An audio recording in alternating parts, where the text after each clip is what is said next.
Well, that was unexpected. So, Last Night in Soho. Now, I went into this almost completely blind. Didn't bother to watch the trailer at all. All I knew was that it starred Anya Taylor-Joy and that it was a horror film. And what I got was a very interesting turn of events that I wasn't really expecting at all. So Thomasin McKenzie plays Eloise, this girl who goes to London to pursue a fashion career. And one night she finds herself able to mysteriously enter the 1960s where she becomes this dazzling wannabe singer.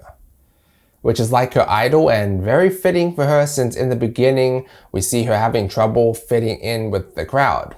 You know, being different and being in a new city, so when we see her escape to her dreams at night, we see her come to life. We see her become almost like what she wants to be like, popular, elegant, and talented. And the whole theme of the 60s felt very much alive in this movie. The music, the choreography, the singing, costume design. Now, I'm not one for fashion, but goddamn, Anya Taylor-Joy puts on that 60s showgirl look so well. And here's the thing, the first half of the movie really didn't feel like a horror movie. There's not a lot of drama, nothing really horrifying, scary, or graphic happens. This is a movie that takes a long time to pick up, but when it does, it picks up really quick.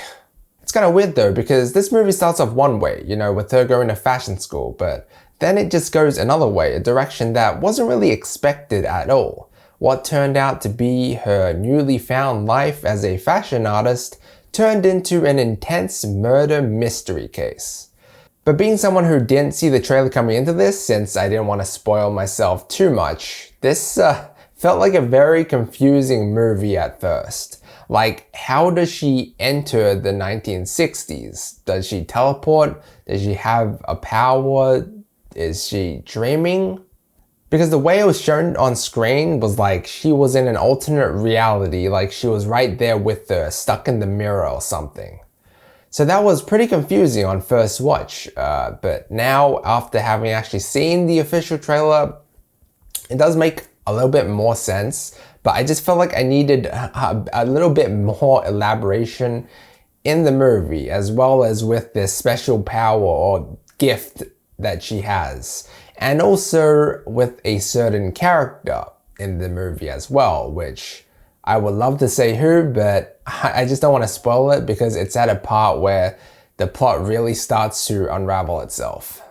But I mean, this is truly one of those movies that's ambiguous at first, but then starts to unravel itself. And the thing I love about it is that it felt like a psychological horror with two different sides of the story.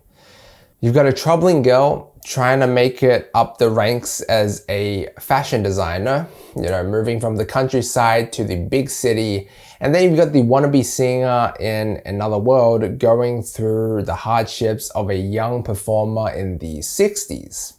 However, I just somehow feel like there's a big disconnect between these two worlds in a way. Like, when it got to Anya Taylor-Joy's turn, it felt like Thomasin McKenzie's Eloise's character's arc just ended short, and her fashion designing and friends of her class felt like a distant past. I just wish there was more to her character. Like, it goes from big character development to big story. That's kind of why I say this movie starts off one way, but then just goes another way. But overall, this was a pretty enjoyable movie. It was a slow burn followed by an exhilarating and intense second half. But there was one way the story could have gone, which I felt could have made it really good. But you know what? What ended up happening wasn't all that bad. I'm going to give Last Night in Soho a B+. Okay, I want to say what I would have liked the story to go, but this would be counted as a major spoiler, obviously. But I don't want to make another video on this. So if you haven't seen the movie already, go see it and then come back to this. But you know what would have made an even bigger plot twist and related more to Eloise's character? It was if the dreams that she had of Sandy was actually of her mother's past. You know, I kind of got that, I got a hint of that, like before the final act. Because for the most part, we just learn about her mother's passing when she was really young, and that's about it. Like, it literally didn't serve, I don't think, anything to the story at all. But I mean, was the woman that she saw in her mirror in a room at the start of the movie and after the fashion show at the end of the movie her mother? Because if it was, then maybe she served it as an insight to her gift or special power that she has. But that's the thing, there's just not enough elaboration in this movie about her power, about like what she holds. So you know what, this movie definitely felt like it had some kind of plot holes, and I marked it down because of this. But anyway guys, thanks so much for watching. Let me know what you think down below. Like and sub if you enjoyed, and as always, feel free to check out my previous videos. Until next time.